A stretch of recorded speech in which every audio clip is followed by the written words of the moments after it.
have a quick disclaimer this week. While there isn't anything graphic, there's quite a bit of violence, some adult themes, and mentions of sexual assault. I put the details on the post on mythpodcast.com if you want more info before listening. This week, on the Myths and Legends podcast, we will cover a lot of ground in Greek mythology, from Hades and Persephone to Tantalus to the curse of the House of Atreus.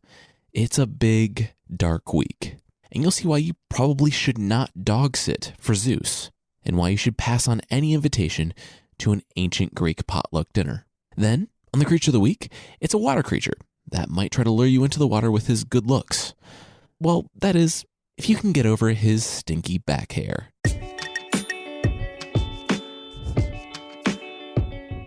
This is the Myths and Legends podcast, episode 59, The Violence of Our Ancestors.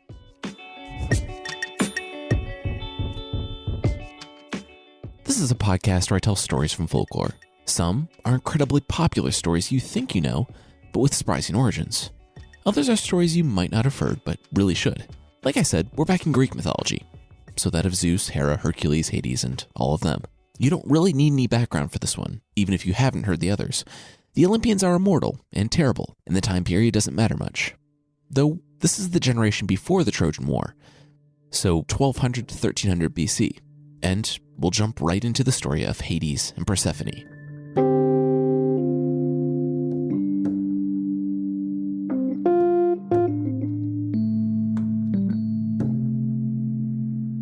Persephone was walking in a field, having fun and picking flowers with her 1,000-ish friends. As the beautiful daughter of Demeter, she had garnered some attention from the Olympians. Demeter noticed every look from every man on Olympus, as well as the looks Persephone was starting to get from Hera for Zeus's looks. That's when Demeter knew she and her daughter had to leave. They left in the night, with the fires burning bright on top of the mountain, while they escaped into the warm darkness of summer. Persephone's life ceased to be whiling away time with the most powerful beings in the universe. Instead, she had to live in this ramshackle little house on the edge of the world, so far that even Zeus couldn't find her. Still, it wasn't that bad. She had her friends, the literal 3,000 daughters of the ocean, that would keep her company.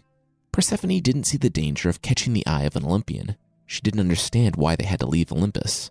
She bent down to pick the flowers, and then the ground shook. Off in the distance, dirt flew in the air as large cracks snaked their way along the ground. As a chasm opened, Persephone screamed, and the Oceanids fled. He was coming, and there was nothing anyone could do to stop him. Persephone screamed so loudly that her terror echoed across the world. Demeter heard it, and panic flooded her heart. She had been planting a seed, but dropped all that and flew to her daughter, hoping and praying she wasn't too late. In seconds, she was in the field where her daughter had been gathering flowers. The screams still echoing. The chasms in the ground had closed, and Persephone was gone.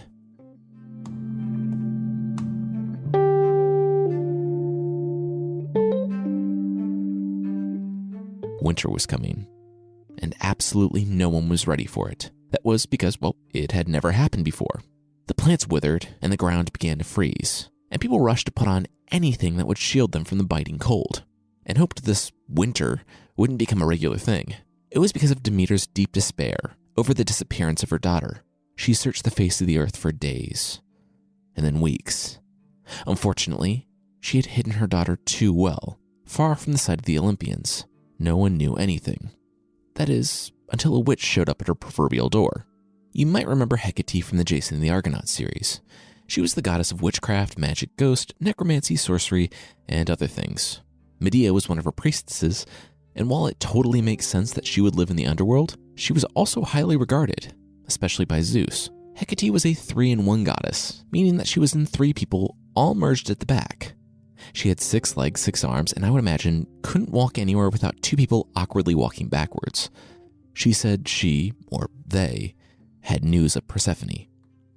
Persephone had been kidnapped by Hades, Zeus's older brother, and the god of the underworld. She was going to be married to Hades, and, sadly, there was nothing Demeter could do to stop it. The winds outside raged as Demeter wept for her daughter. She said she would go to Zeus to demand Persephone's return before it was too late. Her daughter had been kidnapped, and she would make it right. Well, no, she wasn't exactly kidnapped, Hecate said, with some hesitation. She was given in marriage by her father. Zeus. Also, yeah, Zeus is her father. Hades wouldn't kidnap his brother's daughter without his permission. Zeus knew, and there was nothing Demeter could do about it. Besides, there are much worse matches than the creepy homebody Hades. Like Persephone's own father, Zeus, who, was definitely not above that sort of thing.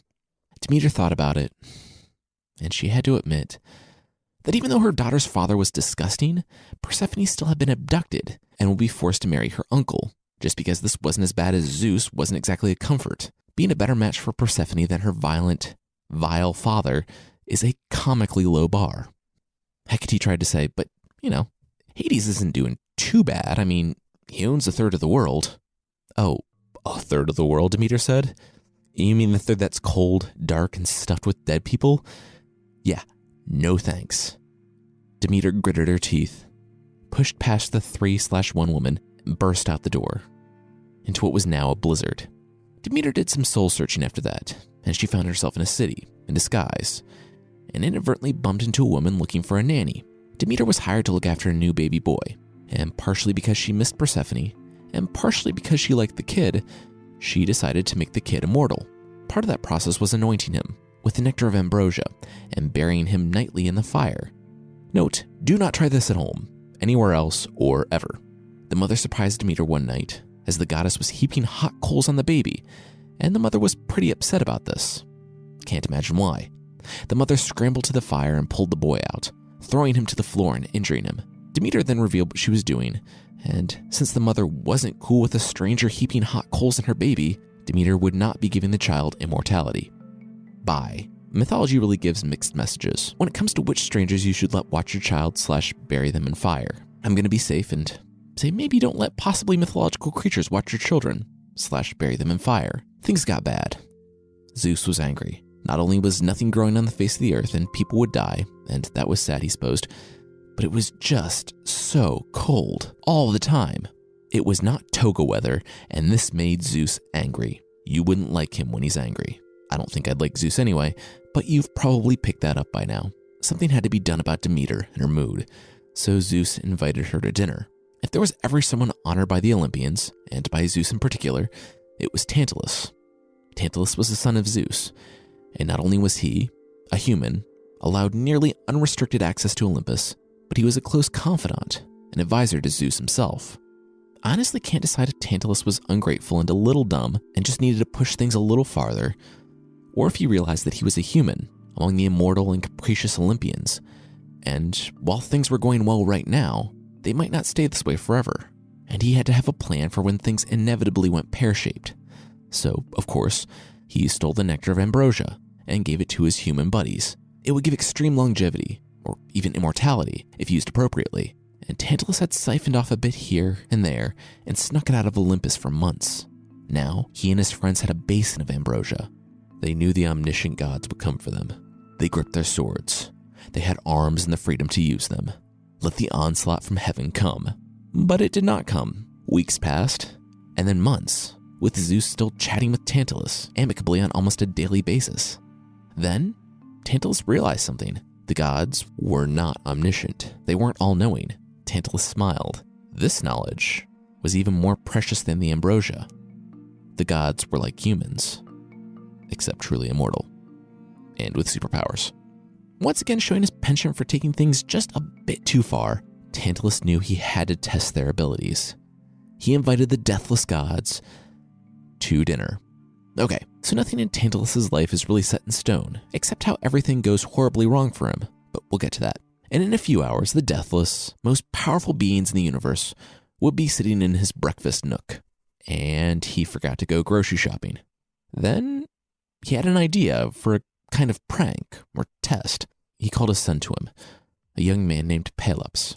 He said, "Hey, son, so you know how we have the deathless Olympians coming to dinner tonight? Well, I have kind of a fun idea, but I'm gonna need your help." "Yeah, sure, Dad," Pelops said. "What do you need me to do?" Die," Tantalus said. Wait, what?" Pelops said. "Yeah, I mean, I have a plan, but I'd rather not do it. So if you can make that happen in the next 5-ish minutes, that would be great. Thanks." "No, what? No," Pelops said. What's going on? Ugh, okay. You're going to be difficult about this. I see how it is, Tantalus said, and stabbed his son in the chest. Shh, shh, shh, Tantalus whispered as he lowered his son to the ground. I'll see you later, maybe.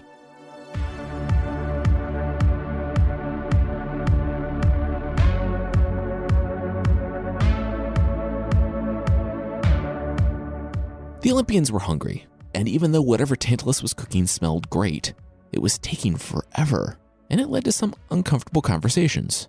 Zeus rolled his eyes when he saw Demeter, still moping about the abduction of her daughter. He spoke up in the least helpful way possible. Look, Demeter, he said, it's not like this sort of thing doesn't happen all the time. I mean, we gods see a good-looking human and abduct them. It's what we... He paused and looked at his wife, Hera, remembering that she was sitting right next to him. It's what we definitely do not do. That's horrible. We are all completely faithful. All the time. Roughly half of the table shifted uncomfortably, and Hera rolled her eyes. Demeter didn't respond. The winds outside raged. Ares, Aphrodite, Athena, and everyone else at the table looked up when Tantalus and his servants came into the room. With the dinner, it was stew. Zeus asked his friend Tantalus what was for dinner, and Tantalus smiled. You don't know? Zeus narrowed his eyes. No, I don't know. Tantalus said, you could say it's an old family recipe. Here you go.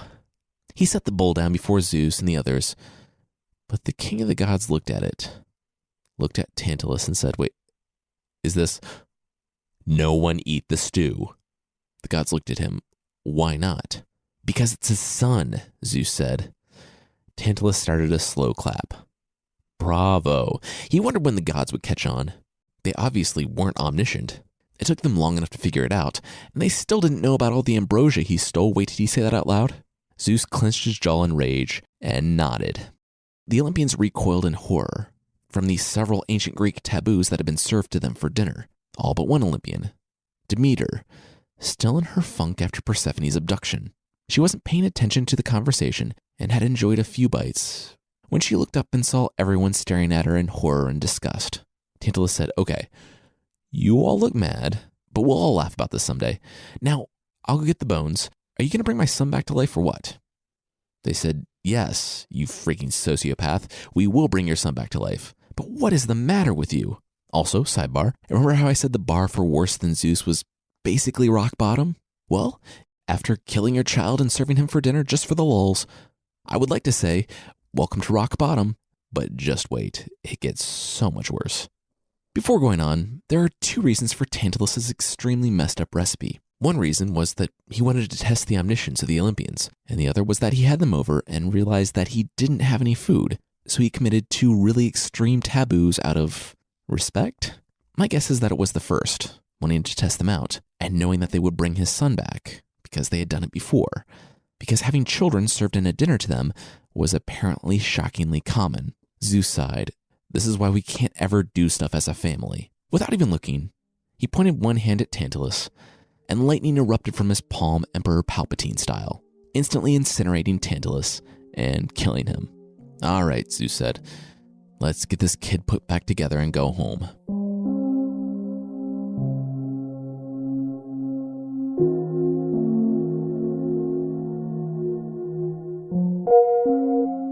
Tantalus woke up and rubbed his temples. Ow! Was he killed? He was killed. Man, Zeus could not take a joke. It was hot. And Tantalus knew he wasn't simply in the underworld. He looked around and saw, among other things, women rushing to fill up a vat of water, and a man pushing a large rock up a hill, only to have it fall back down. Oh well, he'd probably get it next time. It was hot though. Well, luckily Tantalus was standing in cool, fresh water up to his chin, now to just bend down and take a long, satisfying drink. He opened his mouth and bent down, but found that the water was still at his chin. No matter, he just needed to bend down a little farther. He did, but no matter how low he got, it was always just at his chin. When his face hit the dry ground, he knew that something was up. Licking the dirt, he found it dry. He scratched his head as he stood and noticed the pool of water refilling below him. Seeing the water, he dove back down for it, but it receded underneath him until his face, once again, hit the dry ground. He stood and the pool refilled, always staying just below his lips. Standing perplexed and more than a little annoyed, he noticed delicious pears, apples, and pomegranates, and other fruit hanging just above him. He realized that he was actually very hungry, seeing as he hadn't eaten his dinner. For obvious reasons, he decided to help himself to a piece of fruit. He was, for some reason, surprised when the fruit, like the water, receded from his grasp. He strained and strained, but only his fingertips grazed the edge of the fruit. When he finally relaxed, they dangled, again, just inches from his head. He tried everything. He tried jumping, but the fruit was fast. He tried scooping the water up with his hands, but every drop would drain before he could get it to his mouth. In hours, he was mad with hunger and thirst. In days, he found that no matter how hungry he was, or how many days he went without water, he couldn't die. Eventually, his tears dried up too, so he couldn't even get the meager sustenance from them. And, like Sisyphus, Tantalus would stand in a pool of water for all eternity, hunger gnawing at him, thirst consuming his thoughts, and being just inches away from both food and water, but never able to reach them. If the name Tantalus sounds kind of familiar, it's because it's the source of the word tantalizing, which comes from Tantalus's eternal punishment, with food and water being insanely desirable, yet just out of reach. Alternatively, there's another version of this story, where, instead of killing and serving his son, Tantalus stole Zeus's childhood dog, a gold mastiff. In that version, Zeus was angry and threw a boulder at him, killing him. In Tartarus, the super hot bad place, he lived under the threat of being crushed by a boulder. Though I feel like if a millennia passes and you still aren't crushed, you might start to wonder if it's going to happen. So, moral of the story, don't kill your child and serve him to the gods, or lie about having Zeus's dog because those are absolutely the same thing. Back above ground, the Olympians were finishing up putting Pelops, Tantalus' son, in a cauldron so that they could put him back together. Demeter said she'd take care of that part that she ate, and when they drained the cauldron, a young man was sitting in it. Demeter gave him an ivory shoulder, and Rhea, the mother of the Olympians, breathed life into him. He stood in the cauldron, naked before the most powerful beings in the universe, and had a lot of questions. One Olympian in particular really liked what he saw. Poseidon, who is usually pretty good about not carrying off people he finds attractive, was really into Pelops. We don't know if it was consensual, but Pelops became his cupbearer and bedfellow for a time. Unlike the women who were carried off by the Olympians, Pelops didn't get the standard package of a life of torment followed by a humiliating death, but he got a really fast chariot that could run on waters without getting its horse ankles wet.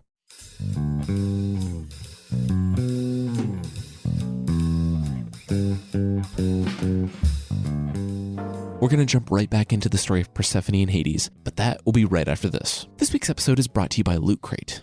If you're on a quest for epic gear, housewares, and collectibles, well, look no further. Loot Crate is a monthly subscription box filled with pop culture items from your favorite TV shows, movies, and games, all for less than $20 a month. Each month there's a different theme, with new exclusive items that you can only get through Loot Crate. So whether you're shopping for the geek in your life or the geek within, Loot Crate has tons of ridiculously cool, unique surprises. February 2017's theme is Build, and features Mighty Morphin Power Rangers, Batman, LEGO Dimensions, and Tetris, as well as Loot Crate's monthly t-shirt and pin. I'm a Loot Crate subscriber and a huge, huge Batman fan, so much so that my 2-year-old says Batman in that super gravelly Christian Bale Batman voice, and we're kind of obsessed with Legos lately, so this is going to be a cool month.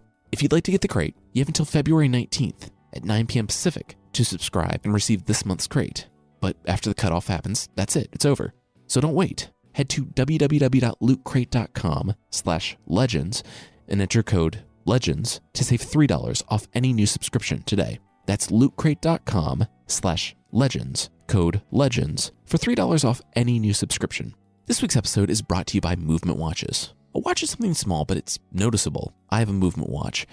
I've mentioned it before. And it seems like people don't notice if I'm wearing a new shirt or get a haircut. But people always seem to notice that watch. The watch has a really nice classic design and a quality construction. The company was started by 2 college kids who liked nice watches but couldn't afford them. I think that Movement watches look better than the ones you'll find at the department store for $400 to $500. But Movement watches start at just $95. They can do this because they sell online and cut out the middleman and markup, so you get a solid, great quality, great looking watch for way less than anywhere else. And a lot of people agree. They've sold over 500,000 watches in 160 countries. And you can get 15% off today with free shipping and free returns by going to mvmtwatches.com/myths. This watch has a really clean design. Seriously, I've been getting compliments ever since I put it on. And movement watches can also be a perfect gift for your Valentine. Now is the time to step up your watch game. Go to mvmtwatches.com/myths. Join the movement. All right, now back to the show.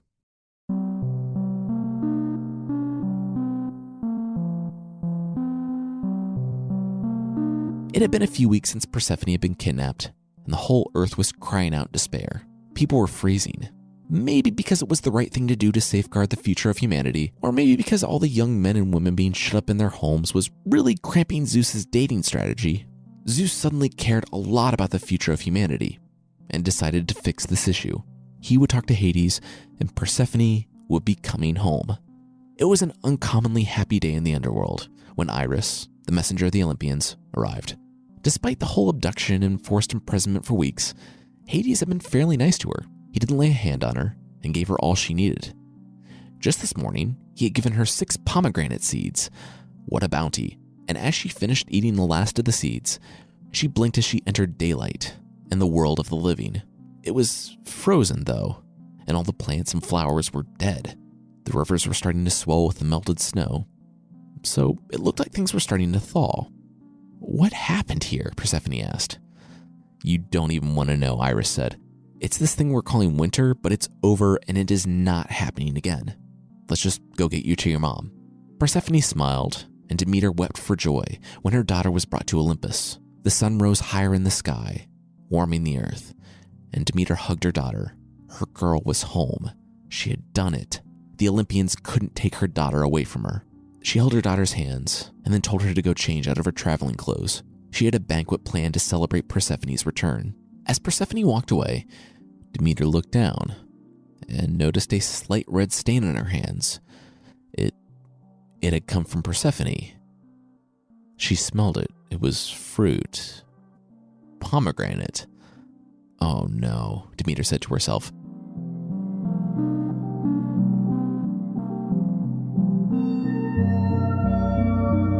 I'm still a little shaky on the rules, but if you have any food or drink in the underworld, that means you must return to the underworld.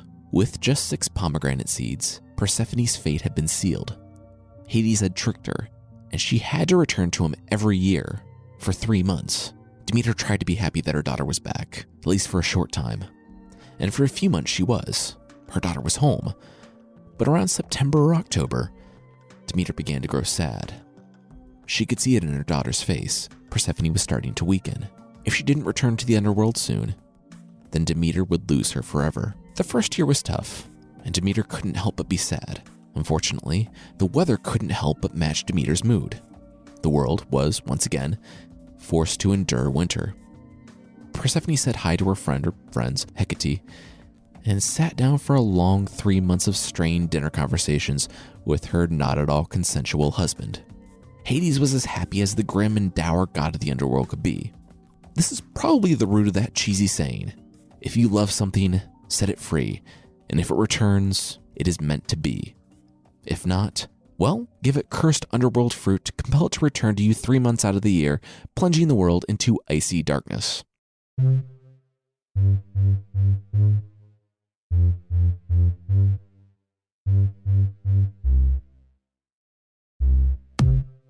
Time passed, and things ended amicably between Pelops and Poseidon, or Poseidon let him go, depending on the level of consent. Regardless, Pelops' kingdom was ruined by the Olympians for his father's misdeeds of killing Pelops, and like most heroes at this time, he was filled with the type of ambition that makes you want to enter into a deadly, rigged contest for a woman's hand in marriage.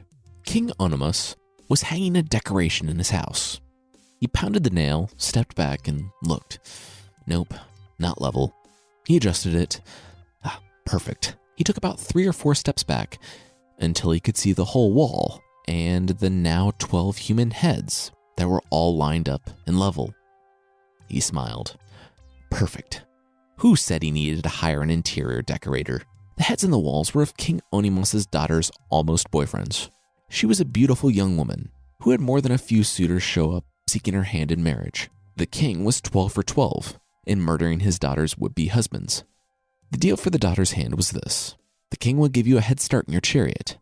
If he caught you, you died. If not, then you got to marry the princess. You'd race from the ancient Greek city of Pisa to the Isthmus of Corinth. It was about 200 kilometers or 124 miles, so the king had some time to catch the suitor, which he did. 12 times. I wonder if the princess ever got tired of watching her father catch up with the suitor and brutally murder him, and then have to ride back in the chariot with her suitor's head. King Onimus wasn't just an overprotective father. His selectiveness was because of a prophecy that whoever married his daughter would kill him. If you see an issue with hearing a prophecy that your future son-in-law will kill you, and your solution is to put yourself in deadly conflict with all potential son-in-laws, then you see how fun Greek fatalism can be. Pelops, the reassembled son of Tantalus, decided that he should try to put his life back together. The Olympians ruined his kingdom, and so he needed to find another. Then he heard of Princess Hippodamia and the challenge for her hand, a challenge that required a super-fast chariot. Seeing as he had a super-fast chariot as a consolation prize from his breakup with Poseidon, he thought this would be easy, and he had no idea how easy it would be.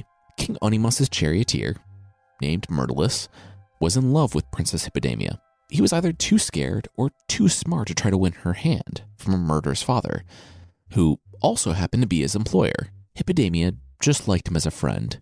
He was nice enough, but then she decided that he could be useful. She surprised him as he was scrubbing the floor, and he nearly fainted. She said that she needed him to do something. His heart melted. Finally she had come to him so they could be together. He nodded. She said that she wanted his help in killing her father. She explained that a man had come to the kingdom, seeking her hand. He was wonderful, and she wanted to marry this man, named Pelops. You think that this would crush the charioteer, but he barely heard the second part of the sentence, about Pelops. He knew of the prophecy, everyone did. If he killed her father, he would marry her. It was airtight. He smiled eagerly, and she said great, but then waited. She asked if he was sure he heard her. It wasn't so that they could be together. She loved Pelops, the suitor. He said, oh, he understood, though he didn't understand. Okay, good. Here's the plan. Wait, did you just wink when you said that? He said, absolutely not. That's crazy, though he absolutely did. She said, let me be super clear. I want to marry Pelops, not anyone else. No one else. If you do what I ask you, you won't just be the charioteer in the kingdom of my new husband and me. You'll be someone powerful and important. Is that understood? He chuckled. Wow, could she be any more obvious with that husband talk? He said, oh, he understood all right. Wait, did you just wink again? She said, you know what? Doesn't matter. The race is in like 10 minutes. Here's the plan. King Onimus sauntered out in his armor, seeing this little fool, the son of Tantalus, a disgraced king, ready in his chariot. There was something about those horses that Pelops was driving that made him uneasy, and he didn't like how close his daughter was holding the young man. He had a bad feeling about this. He wouldn't give Pelops very much of a head start at all. He yelled to Pelops to leave, and that he looked forward to killing him and all that. Pelops took off like a shot. King Onimus stood wide-eyed. Then he smiled. Finally, a challenge. It only took about 10 kilometers for King Onimus to catch up to Pelops. The princess began to worry, but then the charioteer's preparations took effect. The princess had made something, a long time ago, for the day when she actually liked one of the suitors who came by to try to win her hand. A chariot is a cart, with usually one axle. Those axles were held in place by a linchpin, which kept the axle from coming out of the wheels and kept the cart off the ground. Princess Hippodamia had made a wax linchpin and had convinced the charioteer to replace it. In the sun and in the race, the wax became soft and the wheels began to wobble. In the heat of the chase, King Onimus didn't realize what was happening until his chariot crashed to the ground, the wheels coming off. It was dangerous, but maybe not deadly. If Onimus had been able to get free from the reins, as the bottom dropped out from under him, he realized the reins had looped around his left arm. He hit the ground hard and kept going at full speed. By the time Pelops and Princess Hippodamia were able to stop, turn around, and catch the horses, King Onimus was nothing but a mangled ball of blood and armor.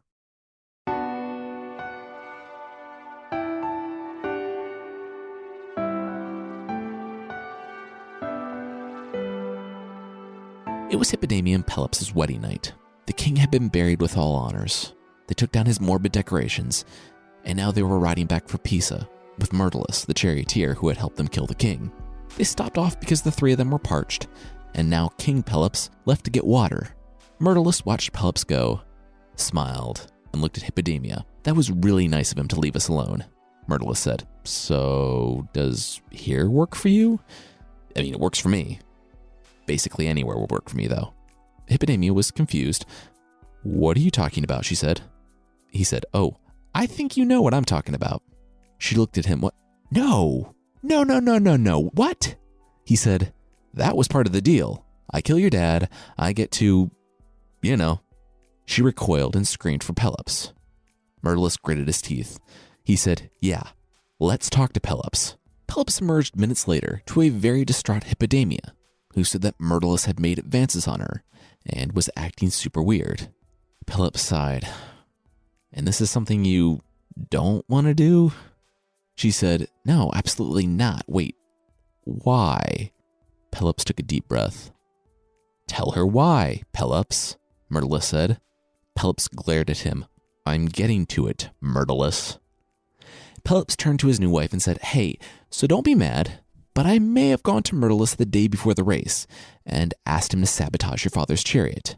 In exchange, I may have promised him that he could spend the first night with you and that I would give him half of the kingdom." "What?" Hippodamia yelled. "Yeah," Myrtilus piped up, "and by may have promised, he means definitely promised." Pelops looked at him and said, "Thank you for your contribution, Myrtilus. You're being very helpful." Hippodamia shuddered with disgust at her husband's touch when he placed his hand on the small of her back and led her over to where Myrtilus was standing by the cliff. He asked his new wife, "So this is something you definitely don't want to do, because it could really help us out of a jam?" Hippodamia just looked at him, glaring. "Absolutely not." Pelops sighed. "All right, well, she kind of didn't have a choice. Neither of them did." Then he looked at Myrtilus, who was smiling a smug grin, and Pelops said, "Unless..." Pelops gave Myrtilus a shove, and the man stumbled backwards a bit. He didn't have any time to react to what happened next. Pelops kicked him square in the stomach, with all the force a grandson of Zeus could muster, which, spoiler alert, is a lot. Myrtilus flew backwards, off the cliff, and if a sharp kick to the vital organs from an epic Greek hero didn't kill him, the ocean below would. He couldn't swim, his body broken, but with his last breath, as he dropped below the water, he cursed Pelops and all his descendants.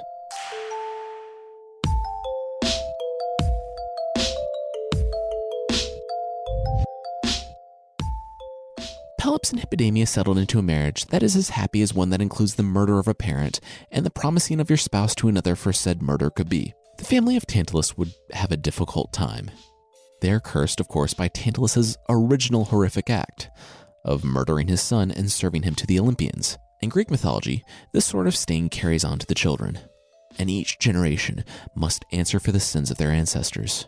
The issue with the curse of the House of Atreus, as it would come to be called, is that it included the tendency to double down on that curse. The members of the House of Atreus would not just have to deal with the horrible results of what their parents did, but they would see the atrocious actions of their parents and just say, "Yes, more of that, please," and then do their own vile acts, compounding the curse so that it would rain down all the harder on future generations. Tantalus was bad, and while it's debatable that Hippodamia killing her father and Pelops breaking his oath and murdering Myrtilus was worse, it was still pretty bad in the eyes of the Greeks, and only added to the family's intense bad luck. We're going to buzz right through the House of Atreus, because it's hard to establish a character, have them commit an atrocity, and then die over and over and over again. Niobe, their daughter, met a nice man who, while not as good of a music player as Orpheus, made stones dance with his songs. Together, they ruled the throne that passed to Pelops, and had 14 children, 7 daughters and 7 sons. Having 14 children is no small feat. It's like being pregnant for a decade straight, and, to be frank, having 14 kids survive to adulthood in the ancient world was pretty good too. Niobe certainly thought so, and she demanded that everyone in Thebes, her city, worship her as a goddess, and the pedestal she placed herself on was a narrow and a tall one. She was angry that people were sacrificing to Leto, who, if you remember from episode 44, was the mother of Artemis and Apollo, with the infant Apollo killing Python with his chubby little baby hands in between naps. Well, since number of children is the only metric for godhood, and Niobe had 14 children to Leto's 2, she was obviously 7 times better than Leto. Leto heard this, and sitting with her children who were, to put it extraordinarily lightly, really excellent with a bow, she turned to Artemis and Apollo and said, "Well, that's disappointing. All right, kids, take them out." Standing before her people, just as the words left her lips, one child, then another groaned, screamed, or simply just dropped behind her. She turned around as the last one died, Artemis and Apollo's arrows protruding from them. She erupted into anguish, doubled over in pain, and, as happens when you're really sad, literally turned to stone. It's when we get to Atreus and his brother Thyestes that we see the atrocity hat trick of child murder, cannibalism, and incest. Okay, so Atreus and Thyestes were sons of Pelops, and because they are awesome, they killed their older brother in an attempt to get the throne, which led to Pelops finding out and getting them exiled from Olympia. Always one for making excellent decisions, our old friend Eurystheus, who is also kind of old now, this takes place after Hercules, had invited the brothers to come live with him in Mycenae until they could get on their feet. Well, remember how Hercules had way too many children with way too many women? Well, they attacked en masse and killed Eurystheus, which led to the brothers taking over the throne of Mycenae. Except that if you're willing to kill one brother for the throne, you're probably willing to do bad stuff to the other. There was this whole thing where Atreus had a really nice solid gold lamb and decreed that whoever possessed the stuffed lamb got to be the king. Well, in a relationship development that we will get to momentarily, Atreus' wife snuck his brother, Thyestes, the stuffed lamb. At the banquet to declare the new king, Thyestes stood up and said, "Oh, this lamb?" And everyone celebrated their new king. Zeus was a fan of Atreus, though, and apparently had nothing better to do than to meddle in the politics of an ancient Greek kingdom. He had a messenger go to Atreus and have him put forth a challenge. If there would be such a sign as the sun going backwards in the sky, would Thyestes give up the throne? Thyestes agreed because, of course, that's ridiculous. And, well, you can guess what happened. Zeus made the sun go backwards, and Thyestes was banished. Unfortunately for everyone, Thyestes and Atreus' wife had struck up an affair, and Atreus found out about it after Thyestes left. So Atreus and his wife had a painful discussion, and their marriage ended, and everyone moved on with their lives, sadder and a little more broken, but still hopeful for tomorrow. Just kidding. This is Greek mythology, so Atreus decided to take a page from his grandpa's playbook. He called his brother back under the pretense of amnesty, killed and cooked Thyestes' sons, and fed them to him. When Thyestes finished dinner, Atreus, I guess, danced around with his children's hands and feet, leading to rage and possibly a lot of vomiting on behalf of Thyestes. Thyestes was, once again, banished from the city, but sought out advice from an oracle about what he should do. I don't know if the gods were just trolling the family of Tantalus at this point or what, but they told Thyestes to have a child with his still living daughter. Remember what I said about doubling down on atrocities? So he didn't want to be known for incest, so he disguised himself, sent his daughter on an errand, and then attacked his daughter on the road. Yeah, this is really dark. This is like peak Greek mythology. He accidentally dropped his sword after the act. The daughter had a child that she did not want to keep, so she escaped her father and exposed the child on a hillside, leaving him to die, but leaving the sword with him. He was picked up by a shepherd and taken to King Atreus, who took pity on this kid that looked like royalty. Thyestes moved on and became a king. Decades later, he was again called to Mycenae under the pretense of mending fences. He was thrown into a dungeon, and who else was sent to kill him but his secret son? The young man raised the sword over his head, but Thyestes stopped him at the last moment, asking him about the sword. It was revealed that Thyestes was the young man's father. Everything was starting to fall into place for Thyestes, who told the boy to go get a certain woman. Now in her late 30s, it was his daughter. Long, dark story short, she was so repulsed that the stranger years ago had been her father that she killed herself. The young man was told to take the bloody sword to Atreus, who rejoiced at Thyestes' supposed death. Atreus was surprised then when Thyestes strode in through the doorway. Atreus looked on in shock, first at the very alive and free Thyestes, then at the sword protruding out of his chest after his adopted son had stabbed him from behind. Thyestes, again, became the king of Mycenae. Can you see why I just wanted to speed through that story? It is important, though, because while it's kind of the end of the story of Atreus and Thyestes, it is just the beginning. Atreus had 2 sons who had been visiting another kingdom when their father had been killed.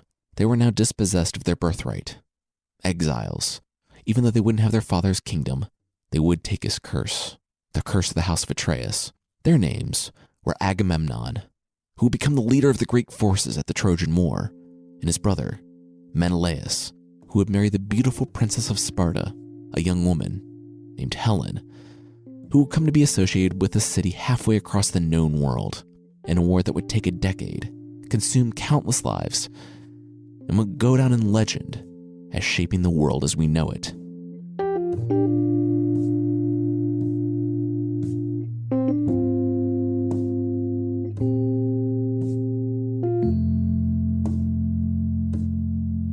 That won't be for a little while, though. My soul can only take so much Greek mythology. Also, about today's episode, we should talk about the intense horribleness of Tantalus's line. A lot of times there's a disconnect between our 21st century opinions and those of the characters in these stories. The Greeks, however, saw the actions of Tantalus and his descendants as revolting as we do. Cannibalism, murdering a family member, especially children, and incest were disgusting and terrible, and they would see the house of Atreus as cursed for their actions. Next week, it's a really cool story that I've gotten a lot of requests for.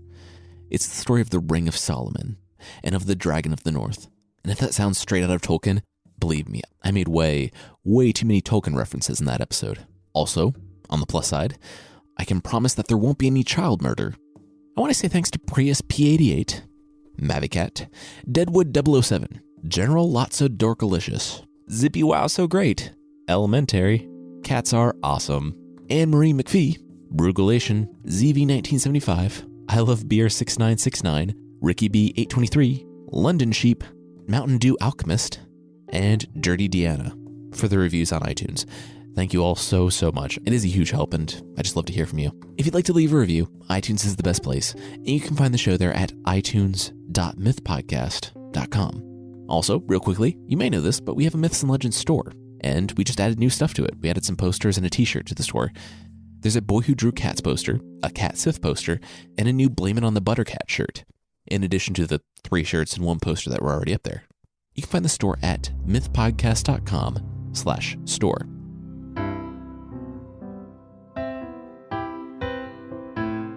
The creature this week is the Naki from Finland, spelled Nakki. It's another water creature from Scandinavia, and its hobbies include drowning people and ugliness. Because it's a mythological creature, it likes to drown children just because, and it will look for children bending over bridge railings, out off of docks, and just looking into clear water. We adults, we're smarter, and maybe have better balance. Well, we, too, need to watch out for the Naki. For women, it will rise from the water in the form of a beautiful, naked male, asking you to come with him to his underwater kingdom. If that surely normal occurrence happens to you, just ask him to turn around. Like the Incantado in one of the earlier episodes, he apparently can't shapeshift completely and has to put his ugliness somewhere. Because his front is facing you, that means his backside is full of matted, stinky hair. But really, if you've been listening to this podcast for long enough, you should know not to follow naked strangers into the water or forest. It hardly turns out well. For men, he can transform as well. I'm not sure if the hairy back still applies, but he'll transform into a super voluptuous woman with 3 breasts. And while that may be extremely normal in futuristic sci-fi action movies, it should probably throw up some red flags if you're hanging around modern-day Finland. Say you don't see a man or woman, but a horse, hound, or silvery fish flopping on the riverbanks, and hey, free horse, hound, or silvery fish flopping on the riverbank. Do not take the free animal, or else the free animal will take you to the bottom of the river. Also, a new horse, hound, or silvery fish is a big responsibility. Are you sure you're ready for that? I don't know if we've talked about this in the past, but a lot of times these water creatures were either explanations for the reasons people would drown, or just scary, oddly specific stories to keep children away from lakes, rivers, and the sea.